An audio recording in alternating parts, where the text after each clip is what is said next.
ദൈവനാമത്തിൻ്റെ മഹത്വം ഉണ്ടാകട്ടെ. പിന്നെയും നമുക്ക് ഒന്നിച്ച് ദൈവസന്നിധിയിലെ ഈ പഠനത്തിൽ കൂടുവാൻ ദൈവം തരുന്ന സാവകാശത്തിനായി ഞങ്ങൾ നന്ദിയോടെ ദൈവത്തിന് സ്തോത്രം ചെയ്യുന്നു. Want to read a verse from 1 Corinthians chapter 3. 1 Corinthians 3 അധ്യായത്തിൻ്റെ 16 വാക്യം. 1 Corinthians chapter 3 verse 16. നിങ്ങൾ ദൈവത്തിന്റെ മന്ദിരമെന്നും ദൈവത്തിന്റെ ആത്മാവ് നിങ്ങളിൽ വസിക്കുന്നുവെന്നും അറിയുന്നില്ലയോ?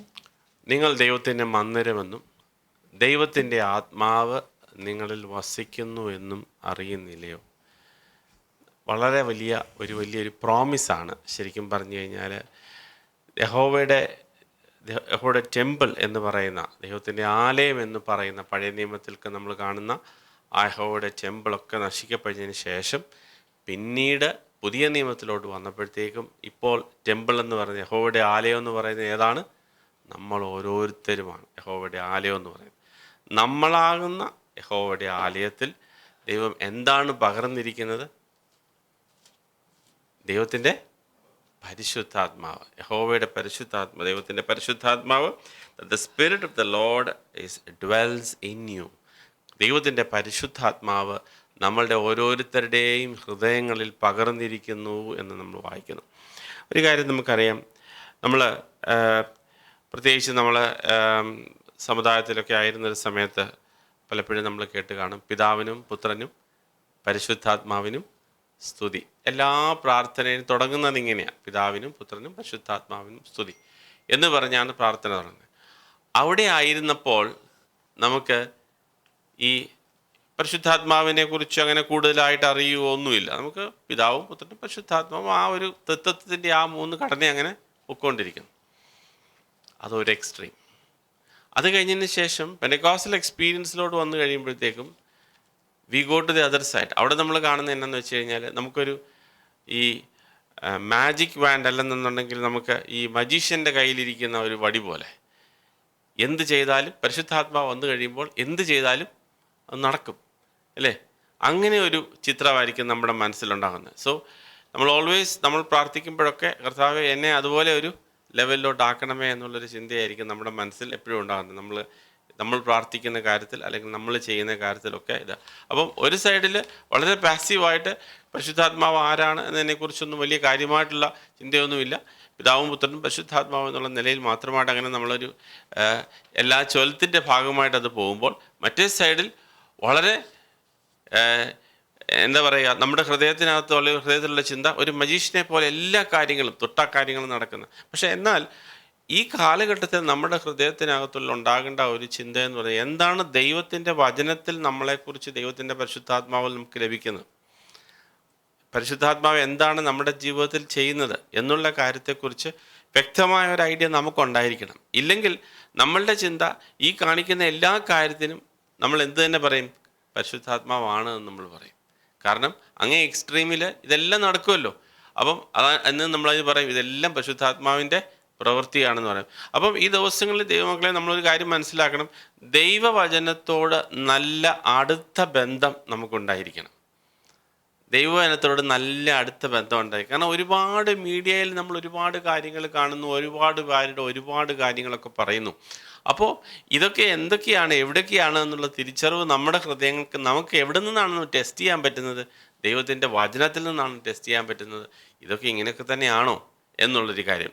ദൈവത്തിൻ്റെ പരിശുദ്ധാത്മാവ് വരുമ്പോൾ നമുക്ക് റോമർക്കെഴുതിയ ലേഖനം 5, 6, 7, 8 ഈ ഭാഗങ്ങളൊക്കെ സീരിയസ് ആയിട്ട് കർത്താവിനെ സ്നേഹിക്കുവാൻ ആഗ്രഹിക്കുന്ന ഏതൊരു വ്യക്തി ജീവിതങ്ങളും നന്നായിട്ട് പഠിക്കേണ്ടതും മനസ്സിലാക്കേണ്ടതുമായിട്ടുള്ള ഭാഗങ്ങളാണ് Roman chapter 5, Roman chapter 6, Roman chapter 7, Roman chapter 8. ഈ കാര്യങ്ങൾ അതിലെ 8-ാം അധ്യായത്തിൽ, റോമർക്കെതിരെ 8-ാം അധ്യായത്തിലാണ് യഥാർത്ഥത്തിൽ നമ്മൾ പറയുന്ന പരിശുദ്ധാത്മാവിൻ്റെ ആ വലിയൊരു ഡിഫറൻസ് എന്താണ്, നമുക്ക് പരിശുദ്ധാത്മാവിൽ നമ്മുടെ ജീവിതത്തിൽ ദൈവം തരാൻ ആഗ്രഹിക്കുന്ന കാര്യം എന്താണെന്നതിനെക്കുറിച്ച് യഥാർത്ഥത്തിൽ നമ്മൾ പറയുന്നത് റോമൻ ചാപ്റ്റർ 8-ലാണ്. റോമൻ ചാപ്റ്റർ 8-ൽ പറയുന്ന ഒരു കാര്യം വേഴ്സ് 9, 9-ാമത്തെ വാക്യം, വേഴ്സ് 9, 9-ാമത്തെ വാക്യം. നിങ്ങളോ ദൈവത്തിന്റെ ആത്മാവ് നിങ്ങളിൽ വസിക്കുന്നു എന്ന് വരികിൽ ജഡസ്വഭാവമുള്ളവരല്ല, ആത്മസ്വഭാവമുള്ളവരത്രേ. See, it says, but you are not in the flesh, but in the spirit. And if indeed the spirit of God dwells in you, ദൈവത്തിൻ്റെ പരിശുദ്ധാത്മാവ് നിങ്ങളുടെ ഹൃദയങ്ങളിൽ വസിക്കുന്നു. ദൈവത്തിൻ്റെ പരിശുദ്ധാത്മാവ് നിങ്ങളുടെ ഹൃദയങ്ങളിൽ വസിക്കുമ്പോൾ നമുക്ക് എന്തൊക്കെ കിട്ടും? What would be there in our side? നമുക്ക് ദൈവം എന്താണ് വെച്ചിരിക്കുന്നത്? അപ്പം ക്രിസ്തീയ ജീവിതത്തിൻ്റെ എക്സ്പീരിയൻസുകൾ നമ്മൾ സ്നാനവും കാര്യങ്ങളും എല്ലാം ഇങ്ങോട്ട് പറഞ്ഞിട്ട് വന്നിട്ട് 8-ാം അധ്യായത്തിലൂടെ നമ്മൾ there is therefore now no condemnation എന്നൊക്കെ പറഞ്ഞേച്ച് ആത്മാവിലുള്ളൊരു ജീവനെക്കുറിച്ചാണ് പറയുന്നത്. ക്രിസ്തീയ ജീവിതത്തിൻ്റെ നമ്മളെ എല്ലാവരുടെയും ലൈഫിൽ നമുക്കറിയാം, ക്രിസ്തീയ ജീവിതം മുമ്പോട്ട് പോകുന്നതിൻ്റെ രക്ഷിക്കപ്പെടുകയും സ്നാനപ്പെടുകയും ചെയ്യുന്ന ആദ്യ ഭാഗമാണെങ്കിലും അത് കഴിഞ്ഞ് പിന്നോട്ടുള്ള ഓരോ നടത്തവും ആത്മാവിലുള്ള ഒരു ജീവിതമാണ്. അപ്പം നമ്മളുടെ ജീവിതത്തിൻ്റെ ഒരു ഭൂരിഭാഗങ്ങളിലും ഇമ്പോർട്ടൻ്റ് ആയിട്ട് മെഷർ ചെയ്യപ്പെടുന്നത് 8-ാമത്തെ അധ്യായത്തിലാണ് അത് എക്സ്പ്ലെയിൻ ചെയ്യുന്നത്. ആ 8-ാമത്തെ അധ്യായത്തിൽ പറയുകയാണ് നിങ്ങളുടെ ഹൃദയങ്ങളിൽ പരിശുദ്ധാത്മാവ് വസിക്കുന്നു എന്ന് പറയുന്നു.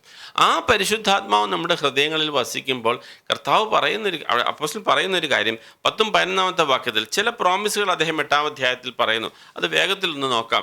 10-11 വാക്യങ്ങൾ നമ്മൾ വായിക്കുമ്പോൾ വേഴ്സ് 10 and 11, ക്രിസ്തു നിങ്ങളിൽ ഉണ്ടെങ്കിലോ ശരീരം പാപം നിമിത്തം മരിക്കേണ്ടതെങ്കിലും ആത്മാവ് നീതി നിമിത്തം ജീവനാകുന്നു. യേശുവിനെ മരിച്ചവരിൽ നിന്ന് ഉയർപ്പിച്ചവന്റെ ആത്മാവ് നിങ്ങളിൽ വസിക്കുന്നു എങ്കിൽ ക്രിസ്തു യേശുവിനെ മരണത്തിൽ നിന്ന് ഉയർപ്പിച്ചവൻ നിങ്ങളിൽ വസിക്കുന്നു. If anyone is in Christ, എൻ്റെ പ്രീവിയസ് വാക്യത്തിൽ now if anyone does not have the spirit of Christ he is not his.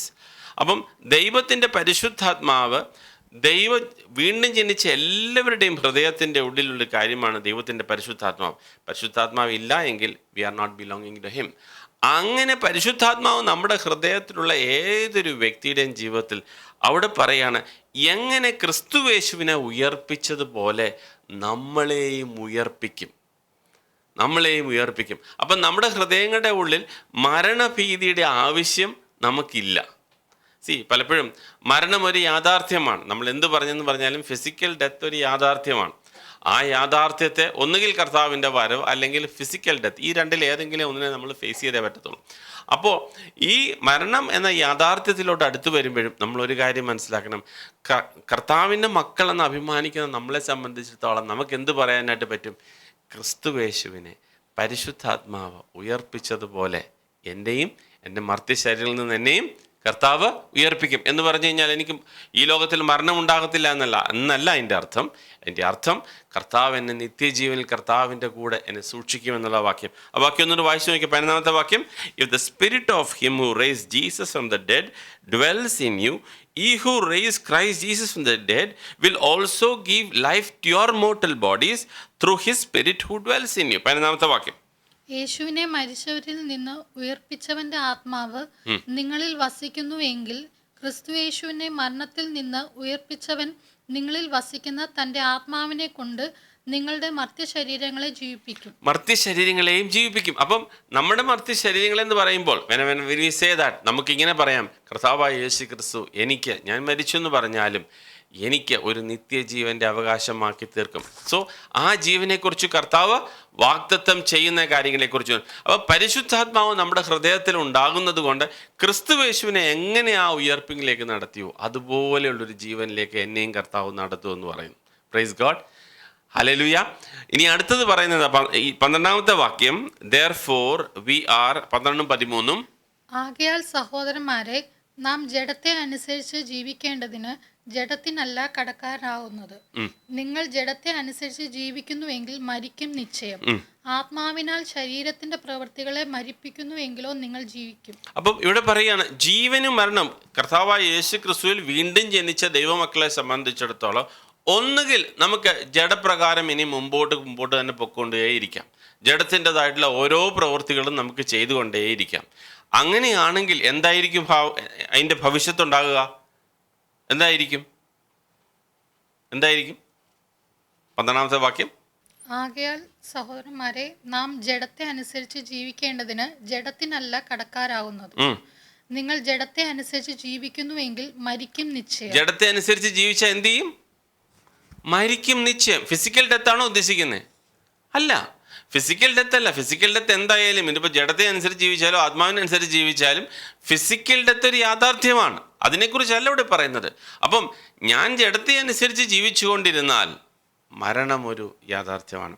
ഞാൻ കഴിഞ്ഞ ദിവസം ഞങ്ങളുടെ സൺഡേ സ്കൂളുകളിൽ ഞാനൊരു ചോദ്യം ചോദിച്ചായിരുന്നു. നിങ്ങൾ കണ്ടു കാണും, കൊച്ചു പിള്ളേർ പരീക്ഷയൊക്കെ എഴുതുന്നത് കണ്ടു കാണും. അവരോട് ചോദിച്ചു, ഉപ്പിനെ നമുക്ക് ഏതെന്തെങ്കിലും രീതിയിൽ അതിൻ്റെ സോൾട്ടിനെസ് നഷ്ടപ്പെട്ടു പോയാൽ അതിനെ തിരിച്ചു കൊണ്ടുവരുവാനായിട്ട് കഴിയുമോ എന്നുള്ളതാണ് ഒരു ചോദ്യം. പല പല കുഞ്ഞുങ്ങൾ ഓരോ രീതിയിലാണ് അതിനെ റെസ്പോണ്ട് ചെയ്തത്. ചിലർ പറഞ്ഞു അതിനെ പറ്റത്തില്ല, ചിലർ പറഞ്ഞു മാനസാന്തരപ്പെട്ടാൽ പറ്റും.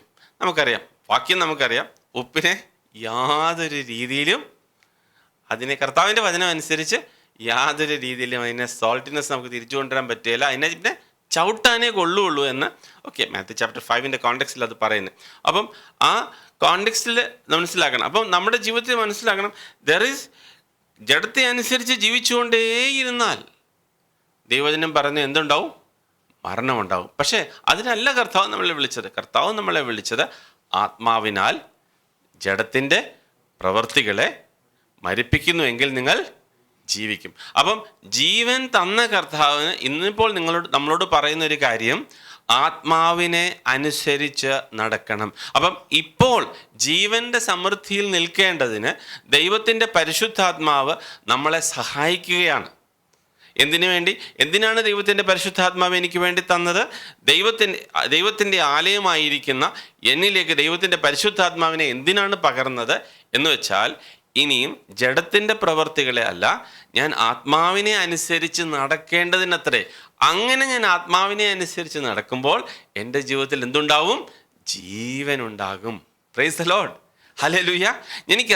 നമുക്കറിയാം ഇതൊരു സാധാരണപ്പെട്ട ഒരു വ്യക്തിയെ സംബന്ധിച്ചിടത്തോളം വലിയ താല്പര്യമില്ല. കാരണം ഇത് നമ്മുടെ ഏതെങ്കിലും ലോകത്തിലെ കാര്യം കിട്ടുമെന്നൊക്കെ പറഞ്ഞാൽ നമുക്ക് ഭയങ്കര സന്തോഷമായിരിക്കും. പക്ഷേ ഇത് അതിനെക്കുറിച്ചൊന്നും അല്ല ഇവിടെ പറഞ്ഞിരിക്കുന്നത്. ജീവനും മരണത്തെക്കുറിച്ചാണ്. ജീവനും മരണവും നമുക്കറിയാം. ഈ കാര്യങ്ങൾ നമുക്ക് വിലയുള്ളതെന്ന് എപ്പോഴാന്ന് വെച്ചാൽ ആ ഒരു കോണ്ടെക്സ്റ്റ് ചെല്ലുമ്പോഴാണ് ജീവനും മരണം. നമ്മളാരും ഈ പറഞ്ഞ് ഞാൻ നാളെ രാവിലെ മരിക്കാൻ പോകുന്നു ഓർത്ത് ജീവിക്കാമല്ലോ. പക്ഷെ ഐസുവിൻ്റെ മുമ്പിൽ ചെന്ന് നിൽക്കുമ്പം ജീവനും മരണത്തിൻ്റെ വില നമുക്ക് അടുത്തറിയാം, അല്ലേ? പലപ്പോഴും നമുക്കറിയാം, രോഗങ്ങളുടെ മുമ്പിലൊക്കെ ചെന്ന് നിൽക്കുമ്പോൾ അപ്പം ഈ കാര്യങ്ങൾ കൂടുതൽ വ്യക്തമാകുന്നത് എപ്പോഴാണെന്ന് വെച്ച് കഴിഞ്ഞാൽ ചില നിർണായക ഘട്ടത്തിലാണ്. അപ്പോൾ മാത്രമാണ് നമുക്കിത് തിരിച്ചറിയുക. പക്ഷെ അതിന് മുമ്പേ തിരിച്ചറിയേണ്ടതിന് ഇപ്പോൾ നമ്മൾക്ക് പണ്ടൊരു നിങ്ങൾ ഈ കഥ കേട്ട് കാണും, ഈ പന്നി എപ്പോഴും നടക്കുന്നത് എങ്ങനെയാണ്? പന്നി ഇങ്ങനെ താഴോട്ടായിരിക്കും ഇങ്ങനെ എപ്പോഴും നടക്കുന്നത്. പന്നി പക്ഷെ മേളിലോട്ട് നോക്കുന്ന ഒരു സമയമുണ്ട്. എപ്പോഴാണെന്നറിയോ പന്നി മേലോട്ട് നോക്കുന്നത്? ഈ പന്നിയെ കൊല്ലാൻ കൊണ്ടുപോകുന്നത് എങ്ങനെയാണെന്ന് വെച്ച് കഴിഞ്ഞാൽ, ഇതിനെ കാലയിൽ കെട്ടി വെച്ച് ആൾക്കാരിങ്ങനെ ഒരു കമ്പയിൽ ഇതിനെ തൂക്കുന്ന പറഞ്ഞാൽ അന്നേരമായിരിക്കും പന്നി മലന്നാണ് കിടക്കുന്നത്. അപ്പോഴാണ് പന്നി മേലോട്ട് നോക്കുന്നത്. അപ്പോഴാണ് അറിയുന്നത് മേളിൽ ഇങ്ങനെ വലിയ കാര്യങ്ങളൊക്കെ ഉണ്ടായിരുന്നു. പക്ഷെ ഞാൻ ഇത്രയും കാലം എങ്ങനെയായിരുന്നു നടന്നത്? ഞാൻ താഴോട്ട് നോക്കിയാണ് നടന്നതെന്ന്. അപ്പോൾ പന്നി വിചാരിക്കും ഇനി എന്തെങ്കിലും ചെയ്യാൻ പറ്റുമോ? പന്നിയെ കൊല്ലാൻ കൊണ്ടുപോവാ. ഇനിയിപ്പോൾ ഒന്നും ചെയ്യാൻ പറ്റില്ല. അപ്പം നമുക്ക് തിരിച്ചറിയാനായിട്ട് ദൈവം സമയം നേരത്തെ തന്നിട്ടുണ്ട്. അത് ദൈവവചനവുമായിട്ട് നമ്മൾ അടുത്ത് നടക്കണം. ഇപ്പോൾ പറയാണ്, ആത്മാവിനാൽ എൻ്റെ ജഡത്തിൻ്റെ പ്രവൃത്തികൾ എന്താണെന്ന് ഗലാത്യർക്ക് 5-ാമത്തെ വാക്യത്തിൽ 5:19 നമുക്ക് കാണാൻ അറിയാം. ജഡത്തിൻ്റെ പ്രവൃത്തികളോ എന്ന് ചോദിച്ചിട്ട് ഈ കാര്യങ്ങളെല്ലാം അറിയാം. അത് നമ്മളുടെ ജീവിതത്തിൽ വർദ്ധിച്ചു വരാതിരിക്കേണ്ടതിന് ആത്മാവിനാൽ നമ്മൾ ഈ കാര്യങ്ങളെ ജയിക്കണം എന്ന ദൈവവചനം നമ്മളോട് പറയുന്നു. അപ്പോൾ ദൈവത്തിൻ്റെ പരിശുദ്ധാത്മാവ് നമുക്ക് തരുന്ന ഒരു വലിയ പ്രൊവിഷൻ ഇതാണ്. ഈ കാര്യങ്ങളെ ദൈവത്തിൻ്റെ ആത്മാവിനാൽ നമുക്ക് ജയിക്കണമെന്ന് ദൈവവചനം പറയുന്നു. അടുത്ത വാക്യത്തിൽ പറയുന്നത് ഇങ്ങനെയാണ്, 14-ാമത്തെ വാക്യം, you are led by the spirit of the Lord. 14-ാമത്തെ വാക്യം, ദൈവാത്മാവ് നടത്തുന്നവർ ഏവരും ദൈവത്തിന്റെ മക്കളാകുന്നു. ദൈവത്തിന്റെ മക്കളാണെങ്കിൽ അവർക്കൊരു അവകാശമുണ്ട്. അവരെന്ത് ചെയ്യപ്പെടും? ദൈവത്താൽ നടത്തപ്പെടും. That you can be led by the Spirit of the Lord. Now, the question is, can I be led by the Spirit of the Lord? ഞാൻ കഴിഞ്ഞ ദിവസങ്ങളിലൊക്കെ ഞാൻ ഈ വാക്യം പലരോടും പറഞ്ഞു. നമ്മുടെ നാട്ടിലെ പണ്ട് നമ്മുടെ നാട്ടിൽ സ്ട്രീറ്റ് ലൈറ്റ്സ് ഒന്നും ഇല്ലല്ലോ. റോഡുകളിലൊക്കെ നമ്മൾ ഓരോ വീടുകളിൽ നിന്ന് മറ്റേ വീടുകളിലോട്ടൊക്കെ പോകുമ്പം രാത്രിയിൽ ടോർച്ചൊന്നും ഇല്ലാത്ത കാലഘട്ടമാണ്. അപ്പോൾ ആ കാലഘട്ടത്തിൽ നമ്മൾ ഈ ചൂട്ടിൻ്റെ കട്ടയാണ് നമ്മൾ കത്തുന്നത്. ഈ ചൂട്ടെന്ന് പറഞ്ഞു കഴിഞ്ഞാൽ നമ്മൾ ഈ ഓലയുടെ ഈ തുഞ്ച എല്ലാം കൂടെ ചുറ്റി പിടിച്ചിട്ട് കെട്ടിയിട്ട് എന്നിട്ട് അത് കത്തിച്ചിട്ട് കൊടുക്കും. കാരണം ഇത് കത്തിച്ചിട്ട് അത് നമ്മൾ ഇങ്ങനെ ലൈറ്റ് കാണിച്ച് പോവും. അവിടെ ചെന്ന് കളയുമ്പോൾ അതങ്ങ് കെടുത്തിക്കളയും. ഈ പണ്ടത്തെ ഇപ്പോൾ ടോർച്ച് തിരിച്ചു കൊടുക്കേണ്ട പ്രശ്നങ്ങളൊന്നുമില്ല. അങ്ങനെയായിരുന്നു പണ്ട് കാലത്തിലൊക്കെ ഉണ്ടായത്. അങ്ങനെ പോകുമ്പോൾ ഫ്രണ്ടിൽ നടക്കുന്ന ആളിൻ്റെ കയ്യിലായിരിക്കും ഈ സാധനം ഇരിക്കുന്നത്. അപ്പോൾ അദ്ദേഹം ഇതിങ്ങനെ വീശി വീശി അങ്ങ് പോകും.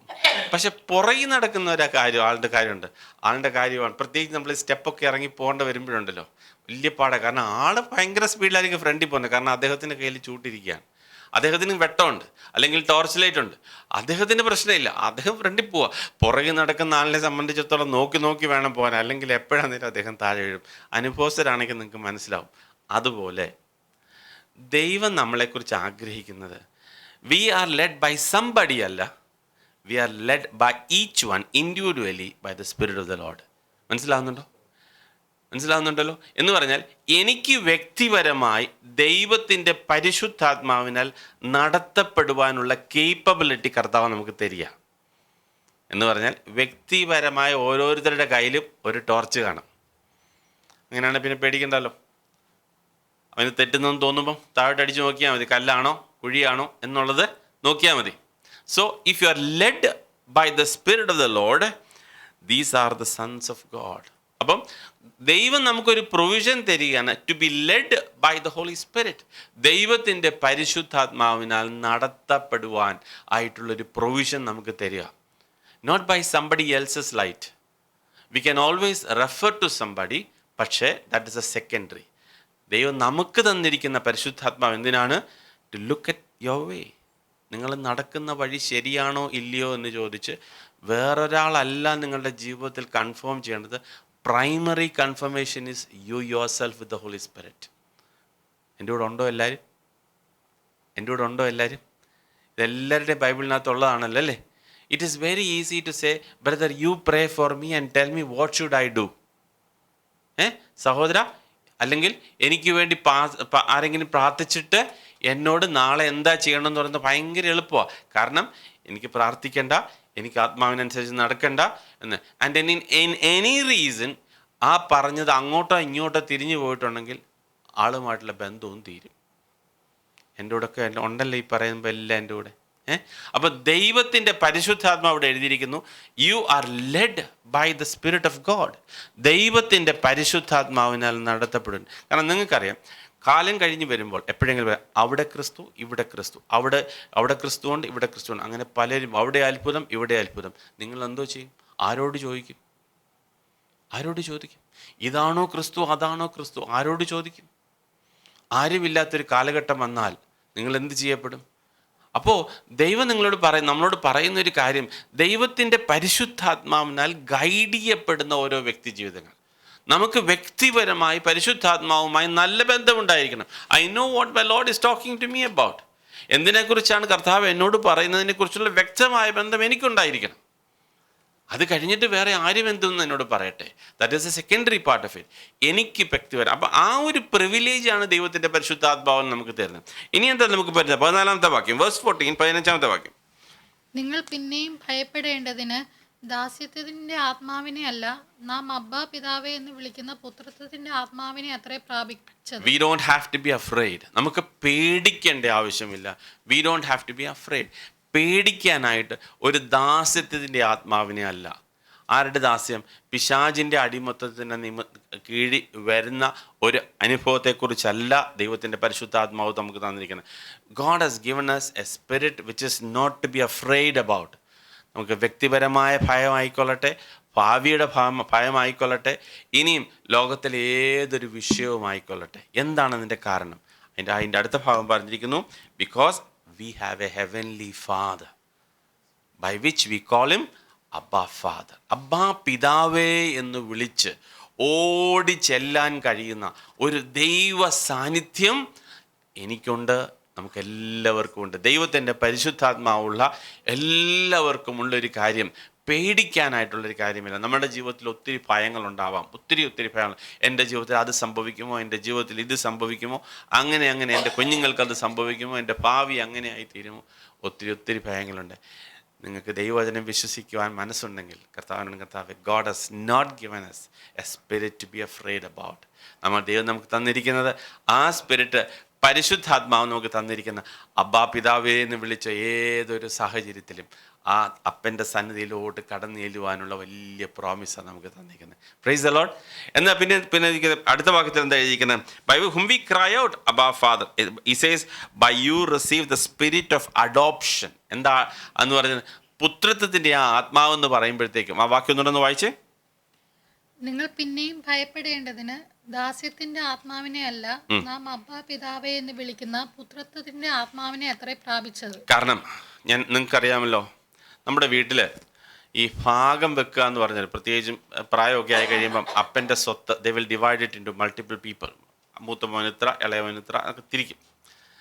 അപ്പോൾ നിങ്ങളുടെ വീട്ടിൽ ഒരാൾ ജോലിക്ക് നിൽക്കുന്നതെന്നിരിക്കട്ടെ, നിങ്ങൾ 2 മക്കളാണുള്ളപ്പോൾ അപ്പം 3ആയിട്ട് വായിക്കുമോ 2ആയിട്ട് വായിക്കുമോ? സൗര 2ആയിട്ട് വായിക്കുമോ 3ആയിട്ട് വായിക്കുമോ? ഒന്നുകൂടെ ഞാൻ പറയാം. നിങ്ങളുടെ വീട്ടിൽ 2 പിള്ളേരുണ്ട്. 3ാമതൊരു ജോലിക്കാരനായിട്ട് ഒരാൾ വർക്ക് ചെയ്യാനായിട്ട് വന്നു. നിങ്ങളുടെ അപ്പൻ ഈ ഭാഗം വെക്കുമ്പോൾ നിങ്ങളുടെ പുരയിടമോ കാര്യങ്ങളോ 2ആയിട്ട് വായിക്കുമോ 3ആയിട്ട് വായിക്കുമോ? 2ആയിട്ടേ വായിക്കത്തുള്ളൂ. എന്തേ 3ാമത്തത് ചെയ്യാത്തത്? He is not part of your family. ആള് നിങ്ങളുടെ ഫാമിലിയുടെ ഭാഗമല്ല അല്ലേ? എന്നാൽ ഇവിടെ പുത്രൻ്റെ അഡോപ്ഷൻ എന്ന് നമ്മൾ പറയുമ്പോൾ, പുത്രത്വത്തിൻ്റെ ഭാഗം എന്ന് പറയുമ്പോൾ, ക്രിസ്തുവിനോടുകൂടെ ഇരിക്കാനായിട്ടുള്ള അവകാശം ക്രിസ്തു നമുക്കൂടെ തരിക. നമുക്ക് തരേണ്ട യാതൊരു കാര്യവുമില്ല. He is adopting us into the family. ആ ദൈവിക കുടുംബത്തിലേക്ക് എന്നെയും കൂടെ അഡോപ്റ്റ് ചെയ്യാണ്. അപ്പാ എന്ന് വിളിക്കാൻ നമുക്കും അവകാശം തരിക. നമുക്ക് കഴിഞ്ഞ ദിവസം നമ്മൾ ചിന്തിച്ചല്ലോ, ജാതീയമായ സ്ത്രീ കർത്താവ് നായ്ക്കുട്ടി എന്ന് വിളിച്ചപ്പം ആ ഒരു പൊസിഷനിൽ നിന്ന് അപ്പാ എന്ന് വിളിക്കാനുള്ള പൊസിഷൻ നമുക്ക് തരിക. God has given us that position to call him father. എന്നിട്ട് അത് മാത്രമല്ല, ഈ അപ്പാന്ന് വിളിച്ചാൽ അങ്ങോട്ട് ചെന്ന് അതുകൊണ്ട് മാത്രം തീരില്ല. കാരണം നമ്മുടെ വീടുകളിൽ വരുന്ന ചില കൊച്ചു പിള്ളേരൊക്കെ കാണും, നമ്മുടെ അപ്പച്ചന്മാരെയൊക്കെ അപ്പച്ചാന്നൊക്കെ വിളിക്കും. അപ്പോഴും ഭാഗം വെക്കുമ്പോൾ ഇതൊന്നും കൊടുക്കുകയില്ല. നിങ്ങൾക്ക് അറിയാമായിരിക്കും ഈ സംഭവങ്ങളൊക്കെ. നിങ്ങളുടെ നാട്ടിലത്തെ ചിത്രങ്ങളൊക്കെ നിങ്ങളുടെ മനസ്സിൽ ഓർമ്മയുണ്ടെങ്കിൽ കൊടുക്കുകയില്ല. പക്ഷേ നിങ്ങൾ മനസ്സിലാകണം, ഇവിടെ അങ്ങനെയല്ല എഴുതിയിരിക്കുന്നത്. കർത്താവായ യേശു ക്രിസ്തുവിൻ്റെ അടുത്തിരിക്കാൻ സ്വർഗസ്ഥലങ്ങളിൽ നമ്മളെയും ഇരുത്തിയിരിക്കുന്നു. Price the Lord. അപ്പം ആ അനുഗ്രഹം പരിശുദ്ധാത്മാവ് നമുക്ക് തരിക. said God has poured us the Holy Spirit in us by which we call him Abba Father. The spirit of adoption by which we call him Abba Father. പിന്നെന്താ എഴുതിയിരിക്കുന്നത്? 17ാമത്തെ വാക്യം. നാം മക്കളെങ്കിൽ എന്താണ്? അവകാശികളാണ്. വായിച്ചാട്ടെ. ദൈവത്തിന്റെ അവകാശികളും ക്രിസ്തുവിനോടുകൂടെ കൂട്ടവകാശികളാണ്. കൂട്ടവകാശി, ജോയിന്റ് അക്കൗണ്ട് അല്ലേ? ജോയിന്റ് അക്കൗണ്ട്, ക്രിസ്തുവിനോട് കൂടെ കൂട്ടവകാശിയായി തീരുക. അപ്പോൾ ഒന്ന് മനസ്സിൽ ഓർത്ത് നോക്കണം, എല്ലാം തികഞ്ഞവനായ ദൈവത്തിൻ്റെ കൂടെ നമ്മളെയും കാട്ടലിവായിരുന്ന നമ്മളെ ചേർത്തൊട്ടിക്കുന്ന ദൈവസ്നേഹം. മനസ്സിലായോ? അപ്പം അതിനെ ഭാഗഭാക്കാക്കി തീർക്കാൻ ദൈവം നമ്മളെ തീർക്കുക. എന്നിട്ട് നമ്മുടെ അത് മാത്രമല്ല, നമ്മളെപ്പോഴും വിചാരിക്കുന്നത് ഗ്ലോറി, നമ്മൾ ചിന്തിക്കുന്നത് എപ്പോഴും ഗ്ലോറിയെക്കുറിച്ച് മാത്രമായിരിക്കുമല്ലോ. അതിൻ്റെ കൂട്ടത്തിൽ വേറൊരു ഭാഗം കൊണ്ട് എഴുതിയിട്ടുണ്ട്. വായിച്ചാട്ടെ. നാം അവനോടുകൂടെ തേജസ്കരിക്കപ്പെടേണ്ടതിന് അവനോടുകൂടെ കഷ്ടം അനുഭവിച്ചാലും അത്രേ അല്ലേ? അപ്പം തേജസ്കരണം നമുക്ക് സന്തോഷം, ഭയങ്കര കാര്യം. പക്ഷെ ഈ തേജസ്കരണത്തിൻ്റെ കൂടെ വേറൊരു ഭാഗം കൂടെ വരുന്നുണ്ട്. എന്നിട്ട് കഷ്ടാനുഭവങ്ങളൊക്കെ നമ്മുടെ ജീവിതത്തിൽ ഉണ്ടാകും. കഷ്ടമൊന്നും അനുഭവിക്കാൻ വയ്യ, തേജസ്കരണം മാത്രം മതി, അങ്ങനെയല്ല. ഇതെല്ലാം ഒരു പാക്കേജാണ്. അതുകൊണ്ടാണ് അപ്പോസ്തലന്മാരൊക്കെയും പഠിപ്പിച്ചപ്പോൾ നിങ്ങൾക്ക് ആർക്കും കഷ്ടമൊന്നും വരുത്തില്ല കേട്ടോ, നിങ്ങൾക്ക് ആർക്കും ബുദ്ധിമുട്ടൊന്നും വരുത്തില്ല എന്നൊന്നും അപ്പോസ്തലന്മാരാരും പറഞ്ഞില്ല. ഇതൊരു പാക്കേജാണ്. ചില സമയത്ത് ഇതൊക്കെ ഇതിൻ്റെ ഭാഗമായിരിക്കും.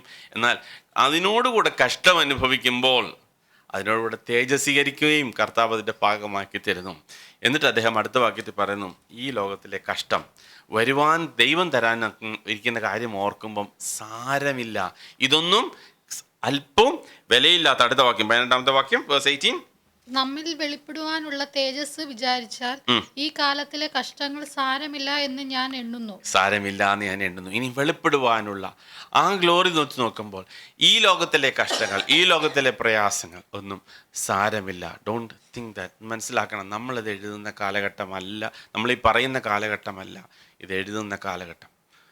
നമുക്കറിയാം, ആ കാലഘട്ടത്തിൽ അവരെ സംബന്ധിച്ചിടത്തോളം ജയിലിൽ കിടന്നു, ഓരോ കാര്യങ്ങൾ കർത്താവിൻ്റെ സുവിശേഷത്തിന് വേണ്ടി കർത്താവ് ഒത്തിരി കഷ്ടം അനുഭവിച്ച കാലഘട്ടത്തിലാണ്. അപ്പോൾ അവർ കഷ്ടത്തിൻ്റെ കൂട്ടാളികൾ എന്ന് പറയുമ്പോൾ വ്യക്തമായിട്ടും അവർക്കറിയാം എന്താണ് എഴുതുന്നതെന്നുള്ളത്.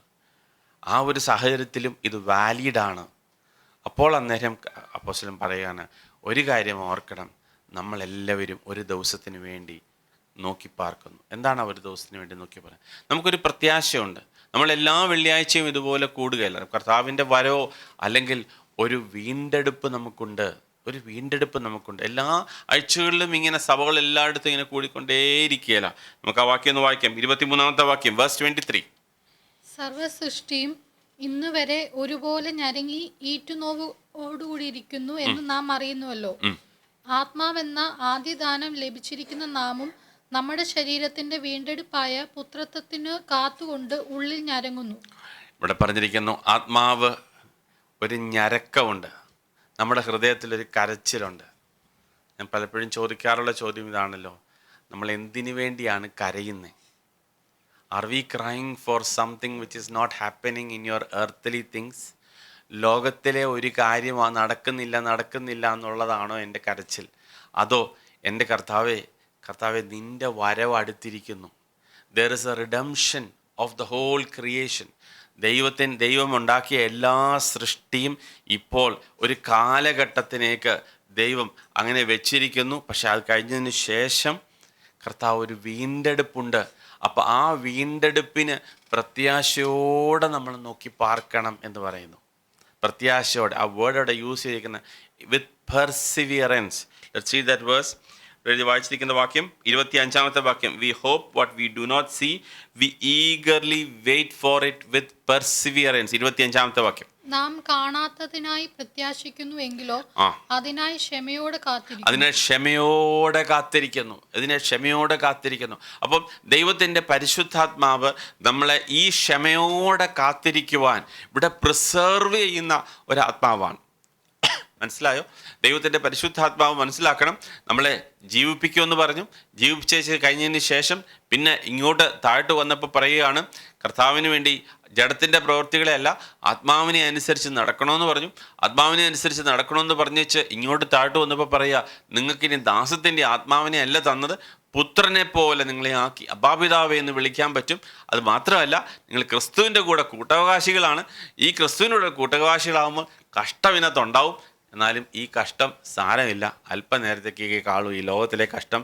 നമുക്ക് ഒരു വീണ്ടെടുപ്പുണ്ട്, ആ വീണ്ടെടുപ്പിന് വേണ്ടി നമ്മൾ നോക്കി പാർക്കുന്നു. Price the Lord. ഇതെല്ലാം പരിശുദ്ധാത്മാവ് നമ്മുടെ ഹൃദയത്തിൽ ചെയ്യുന്ന കാര്യങ്ങളാണ് കേട്ടോ. ഇതെല്ലാം പരിശുദ്ധാത്മാവ് നമ്മുടെ ഹൃദയങ്ങളിൽ ചെയ്യുന്ന. അപ്പം എന്നിട്ട് പറയുകയാണ്, പരിശുദ്ധാത്മാവ് നമ്മുടെ ബലഹീനതയിൽ തുണ നിൽക്കുന്നു. വാക്യം വായിക്കാം, 26-ാമത്തെ വാക്യം. ലൈക്ക്വൈസ് അവണ്ണം തന്നെ ആത്മാവ് നമ്മുടെ ബലഹീനതയ്ക്ക് തുണ നിൽക്കുന്നു. വേണ്ടും പോലെ പ്രാർത്ഥിക്കേണ്ടത് എന്തെന്ന് നാം അറിയുന്നില്ലല്ലോ. ആത്മാവ് തന്നെ ഉച്ചരിച്ചു കൂടാത്ത ഞരക്കങ്ങളാൽ നമുക്ക് വേണ്ടി പക്ഷപാതം ചെയ്യുന്നു. അപ്പം ആത്മാവ് നമ്മുടെ ബലഹീനതയ്ക്ക്, നമുക്കറിയാം പല സമയത്തും കർത്താവേ എനിക്കിത് ചെയ്യാൻ പറ്റുന്നില്ല, എനിക്ക് അനുസരിക്കാൻ പറ്റുന്നില്ല, എനിക്ക് നിൽക്കാൻ പറ്റുന്നില്ല.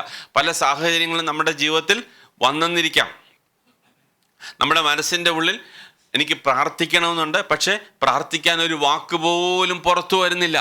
കാരണം ആ നിലയിൽ അതുപോലെ നിങ്ങൾക്കറിയാം, ഹന്ന പ്രാർത്ഥിച്ചപ്പോൾ ഒരു വാക്ക് പോലും ക്ലിയറായിട്ട് പുറത്തു വരുന്നില്ല. അപ്പോൾ ഏലി വിചാരിച്ചു അത് ഇവർ രാവിലെ വല്ലതൊക്കെ മദ്യമൊക്കെ കഴിച്ചിട്ട് വന്നിരുന്ന് പ്രാർത്ഥിക്കുകയാണെന്ന് പറഞ്ഞു, വീഞ്ഞു കുടിച്ചിട്ട് വന്ന് പ്രാർത്ഥിക്കുകയാണെന്ന് പറഞ്ഞു അല്ലേ.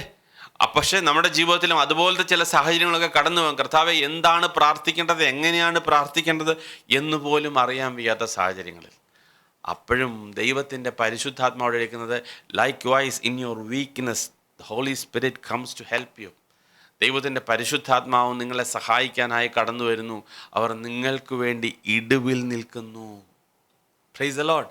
വാക്യം വായിച്ച അടുത്ത വാക്യം 27. Now he who searches the hearts, എന്നാൽ ആത്മാവ് വിശുദ്ധർക്ക് വേണ്ടി ദൈവഹിതപ്രകാരം പക്ഷപാതം ചെയ്യുന്നത് കൊണ്ട് ആത്മാവിന്റെ ചിന്ത ഇന്നതെന്ന് ഹൃദയങ്ങളെ പരിശോധിക്കുന്നവൻ അറിയുന്നു. He who searches the hearts knows what the mind of the Spirit is, because he makes intercession for the saints. തൻ്റെ വിശുദ്ധന്മാർക്ക് വേണ്ടി ഇന്റർസെഷൻ ചെയ്യുന്നു, മധ്യസ്ഥത അണയ്ക്കുന്നു. Praise the Lord. ഹല്ലേലൂയ. ദൈവത്തിൻ്റെ പരിശുദ്ധാത്മാവ് ചെയ്യുന്നതാണ് ഇതെല്ലാം. അതെ, ദൈവത്തിൻ്റെ പരിശുദ്ധാത്മാവ് ചെയ്യുന്നതായി ഇതെല്ലാം നമുക്ക് വേണ്ടി, നമ്മളെ വിശുദ്ധരായി സൂക്ഷിക്കേണ്ടതിനായി, നമ്മളെ കർത്താവിൻ്റെ കൂടെ നടത്തേണ്ടതിനായിട്ട്. എനിക്കറിയാം നിങ്ങളൊക്കെ പറയുമ്പോൾ എല്ലാം മനസ്സിൽ തോന്നും, അയ്യോ ഇതൊന്നും ലോകത്തിലെ ഏതെങ്കിലും കാര്യത്തെക്കുറിച്ചല്ലല്ലോ, ഇതെല്ലാം കർത്താവിൻ്റെ കാര്യത്തെക്കുറിച്ചും കർത്താവിന് വേണ്ടി. അതെ, അതാണ് പ്രിയ സഹോദരങ്ങളെ, അതാണ് നമ്മൾ മനസ്സിലാക്കേണ്ടത്. അതെ, ഇതൊന്നും ഈ ലോകത്തിലെ ഏതെങ്കിലും വിഷയങ്ങൾ നടക്കുന്നതിനെക്കുറിച്ചോ ഒന്നും അല്ല ഈ പറഞ്ഞുകൊണ്ട് വരുന്നതൊന്നും. ഇതെല്ലാം പറയുന്നത് കർത്താവിനോടുകൂടെ വിശുദ്ധിയോടുകൂടി നടക്കേണ്ടതിന്, കർത്താവിൻ്റെ കൂടെ നടക്കുവാൻ, കർത്താവിനെ മഹത്വപ്പെടുത്തുവാൻ, ആ കർത്താവിനോടുള്ള ആ ഒരു റിലേഷൻഷിപ്പിൽ നമ്മൾ നിലനിർത്തുവാൻ. നമ്മുടെ ജീവിതത്തിലെ പല സാഹചര്യങ്ങളും വന്നേക്കാം, ആ ഒരു സാഹചര്യം നമ്മൾ തളർന്നു പോയേക്കാം. അപ്പോഴും ആത്മാവ് നമ്മുടെ ബലഹീനതയിൽ തുണ നിൽക്കുന്നു. എന്നിട്ട് പിന്നെ പറയുകയാണ്, കുഞ്ഞുങ്ങളെ നിങ്ങൾ ഒരു കാര്യം മറന്നു പോകരുത്, എല്ലാം നന്മയ്ക്കായിട്ട് കർത്താവ് കൂടി വ്യാപരിക്കുന്നു. അടുത്ത വാക്യം 28. എന്നാൽ ദൈവത്തെ സ്നേഹിക്കുന്നവർക്ക് നിർണയപ്രകാരം വിളിക്കപ്പെട്ടവർക്ക് തന്നെ സകലവും നന്മയ്ക്കായി കൂടി വ്യാപരിക്കുന്നു എന്ന് നാം അറിയുന്നു. Hallelujah. We know that this is what he says. We know that everything. So we know if you are in the plan of God, ദൈവത്തിൻ്റെ പ്ലാനിലായിരിക്കുന്ന പ്രിയ സഹോദര സഹോദരി, നമ്മളെ സംബന്ധിച്ചിടത്തോളം ദൈവം, don't you know that this is what is your plan about you? നിങ്ങളെക്കുറിച്ചുള്ള ദൈവത്തിൻ്റെ ഹിതത്തിന് വേണ്ടി കാറ്റിൽ ഈ പറഞ്ഞതുപോലെ കടലിൽ കിടക്കുന്ന ഒരു തടിക്കഷ്ണം പോലെ ഓരോ ഓളത്തിന് അങ്ങോട്ടും ഓരോ ഓളത്തിന് ഇങ്ങോട്ടും, അങ്ങനെയാണോ ദൈവത്തിൻ്റെ പരിശുദ്ധാത്മാവ് നമ്മളെ ഡീൽ ചെയ്യുന്നേ? അല്ലേ അല്ല. അവിടെ എഴുതിയിരിക്കുന്ന, don't you know that we know that all things work together for good to those who love God and to those who are called according to his purpose. And we know what is his purpose. His purpose is not to make us rich. His purpose is not to make us the most healthy person. ഇതൊന്നും അല്ല ദൈവത്തിൻ്റെ purpose. പുത്രൻ്റെ സ്വരൂപത്തോടെ, കാരണം അങ്ങ് കൊണ്ടുപോകണം. പുത്രൻ്റെ അവൻ്റെ വീട്ടിൽ നമുക്ക് കൊണ്ടുപോകണം. മണവാളൻ്റെ കൂടെ ആ കല്യാണത്തിന് അന്ന് കൊണ്ടുപോകാൻ പറ്റുന്ന രീതിയിൽ നമ്മളെ ശരിയാക്കി എടുക്കണം. അതിനുവേണ്ടി കർത്താവ് വർക്ക് ചെയ്യുക. ഹല്ലേലൂയ. ആ കർത്താവിൻ്റെ പ്രോജക്റ്റിൻ്റെ ഭാഗം പുത്രൻ്റെ സ്വരൂപത്തോട് അനുരൂപമാക്കുവാൻ അവൻ നമ്മളുടെ ജീവിതത്തിൽ വർക്ക്. അതിനുവേണ്ടി ഓരോ കാര്യങ്ങളും, ചിലയിടത്ത് നമുക്ക് കാര്യങ്ങൾ അനുവദിക്കുന്നു, ചിലയിടത്ത് തടഞ്ഞു വെക്കുന്നു, ചിലയിടത്ത് പല കാര്യങ്ങൾ ചെയ്യുന്നു. എന്തിനു വേണ്ടിയാ? പുത്രൻ്റെ സ്വരൂപത്തോട് അനുരൂപമാക്കുവാൻ. ആര് ചെയ്യുന്ന പണിയാന്നറിയാമോ? പരിശുദ്ധാത്മാവ്. ഹല്ലേലൂയ. നമ്മൾ പ്രാർത്ഥിക്കും, കർത്താവേ തരണേ തരണേ തരണേ തരണേ തരണേ. കർത്താവ് പരിശുദ്ധാത്മാവ് പറഞ്ഞ് ചിലപ്പോൾ കൊടുത്താൽ ചിലപ്പോൾ ഇവൻ്റെ അഡ്രസ്സ് പോലും കാണുകയില്ല. ഇല്ലേ? അപ്പം ചില സമയത്ത് നമ്മളൊരു കർത്താവേ തരല്ലേ, പക്ഷേ അവന് കൊടുത്തേ പറ്റൂ. ചിലപ്പോൾ നിലനിൽക്കുകയില്ല. God knows what to deal with us. നമ്മളോട് ഡീൽ ചെയ്യുന്ന ഓരോ കാര്യങ്ങളും ദൈവത്തിന് നന്നായിട്ട് അറിയാം. ആ ബലഹീനതയിൽ തുറന്നു നിൽക്കുന്ന പരിശുദ്ധാത്മാവിന് നമ്മളെ നന്നായിട്ട് അറിയാം. അവൻ പറയുന്നു സകലത് നന്മയ്ക്കാട്. അപ്പോൾ we say Lord I thank you Lord, you know what is concerning best for me. എന്നെ സംബന്ധിച്ചിടത്തോളം ഏറ്റവും നല്ലത്, കാരണം എന്നെ പുത്രൻ്റെ സ്വരൂപത്തോടെ അനുരൂപമാക്കുവാൻ ഈ നല്ല പിതാവ് എന്നീ പ്രവർത്തിക്കുന്നതിനായി നന്ദിയോടെ ദൈവത്തിന് സ്തോത്രം ചെയ്യുന്നു. എന്നിട്ട് അദ്ദേഹം ചോദിക്കുന്ന ചോദ്യം 31 വാക്യം, വേഴ്സ് 31. ഇത് സംബന്ധിച്ച് നാം എന്തു പറയേണ്ടു? ദൈവം നമുക്ക് അനുകൂലമെങ്കിൽ നമുക്ക് പ്രതികൂലമാർ. സ്വന്തം പുത്രനെ ആദരിക്കാതെ നമുക്ക് എല്ലാവർക്കും വേണ്ടി മതി. നമുക്കിവിടെ ചോദിക്കുന്ന, അപ്പൊ ഇങ്ങനെ ഇടയ്ക്ക് ഇത്രയും പറഞ്ഞു ചോദിച്ചിട്ട് അദ്ദേഹം ഒരു ചോദ്യം ചോദിക്കുക. നാച്ചുറലി നമ്മുടെയൊക്കെ മനസ്സിൽ ഉണ്ടാകുന്ന ഒരു ചോദ്യം പോലെ അദ്ദേഹം ചോദിക്കുക, what shall we say to these things? ഈ കാര്യങ്ങളൊക്കെ നടക്കുമ്പോൾ എന്ന് പറഞ്ഞാൽ ഇത്രയും കഷ്ടത്തിൻ്റെ കൂട്ടായ്മയുടെ കാര്യത്തെക്കുറിച്ച് പറയുന്നു. ആ കഷ്ടത്തിൻ്റെ മധ്യത്തിൽ, ബലഹീനരുടെ മധ്യത്തിൽ നമ്മൾ നിൽക്കണമെന്ന് പറയുന്നു. അപ്പോൾ ഇത്രയൊക്കെ കഷ്ടത്തിൽ കൂടെ ഒക്കെ കടന്നു പോകുന്നത് എന്താ ഇതിനകത്ത് പറയണ്ടേ? പൗലോസ് പറയാണ്, ഞങ്ങളെ അറുപ്പാനുള്ള ആടുകളെ പോലെ എണ്ണുന്നു. 36 വാക്യം, വേഴ്സ് 36. നിന്റെ നിമിത്തം ഞങ്ങളെ ഇടവിടാതെ കൊല്ലുന്നു, അറുപ്പാനുള്ള ആടുകളെ പോലെ ഞങ്ങളെ എണ്ണുന്നു എന്ന് എഴുതിയിരിക്കുന്നുവല്ലോ. അപ്പം അതുപോലത്തെ സാഹചര്യങ്ങളിൽ കൂടെ ഒക്കെ യഹോവ ഭക്തൻ കർത്താവിൻ്റെ ഭക്തന്മാർ കടന്നു പോവുക. ആ കടന്നു പോകുന്ന സാഹചര്യങ്ങളും what shall we say? Is God not loving? ദൈവം സ്നേഹിക്കുന്ന ദൈവമല്ലേ? ദൈവം കൂടെ നിൽക്കത്തില്ലേ? ദൈവം കരുതത്തില്ലേ? ദൈവം എവിടെയാണ് എന്നുള്ള ചോദ്യങ്ങളൊക്കെ സാധാരണഗതിയിൽ മനസ്സിൽ വരും. പലപ്പോഴും നമ്മുടെ ഹൃദയത്തിലുണ്ടാകുന്ന ചോദ്യം, yes, can the principalities and everything can affect us? ഇതൊക്കെ നമ്മുടെ ജീവിതത്തിൽ ഉണ്ടാകത്തില്ലേ എന്നുള്ള ചോദ്യത്തിന് മറുപടിയാണ് അദ്ദേഹം പറയുന്നത്.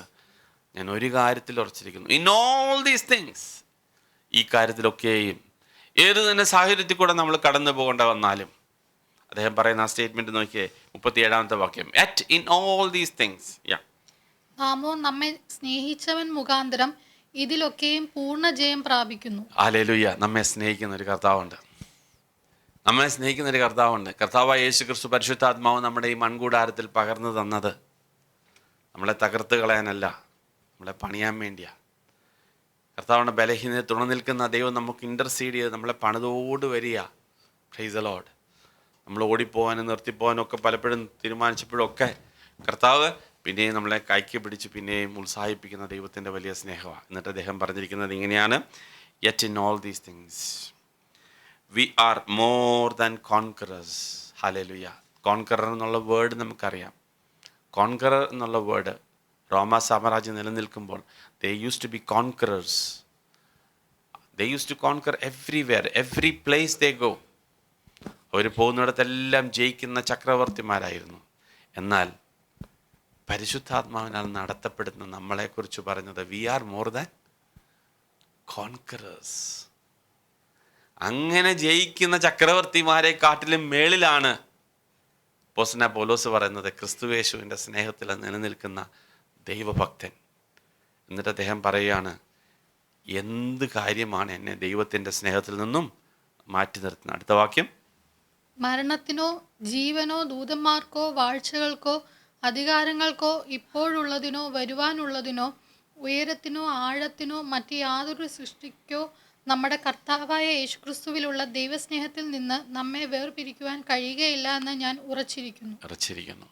എന്ത് കാര്യമാണെങ്കിലും ഈ ഒരു വിഷയത്തിലൊക്കെയും ഞാൻ ദൈവസന്നിധിയിൽ എൻ്റെ ഹൃദയത്തിൻ്റെ സന്നിധിയിലെ കരച്ചിലും കൊണ്ട് കർത്താവിൻ്റെ അടുക്കൽ ചെല്ലുമ്പോൾ, ഏതൊരു കാര്യമാണെങ്കിലും കർത്താവ് എന്നെ കൈവിടില്ല എന്നുള്ളൊരു കാര്യം.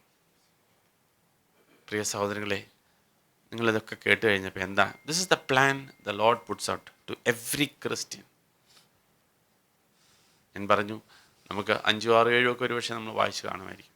8-ാമത്തെ അധ്യായത്തിൽ നമ്മൾ പറയുന്നത് പരിശുദ്ധാത്മാവിൻ്റെ ജീവിതത്തെക്കുറിച്ചാണ്. അവിടെ എല്ലാം നിങ്ങൾ നോക്കിക്കോ, എന്തിനാ പരിശുദ്ധാത്മാവ് വന്നത്? നിങ്ങൾ ആ ആകത്തുകത്തിൽ അതിൻ്റെ പ്ലാൻ മൊത്തം നമ്മുടെ മുമ്പിൽ വരച്ചു കാണിച്ചില്ലേ? എന്തിനാ പരിശുദ്ധാത്മാവ് നമ്മുടെ ജീവിതത്തിലേക്ക് കർത്താവ് തരുന്നത്?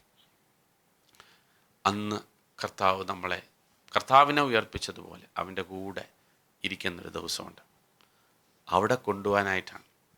ആ കൊണ്ടുപോകുന്നതിൻ്റെ ഇടയ്ക്കുള്ള ചില സമയം, ഇപ്പോഴെല്ലാം നമ്മളിവിടെ നിന്ന് കൊണ്ടുപോകില്ല, ചില സമയം നമ്മളിവിടെ തന്നിരിക്കും.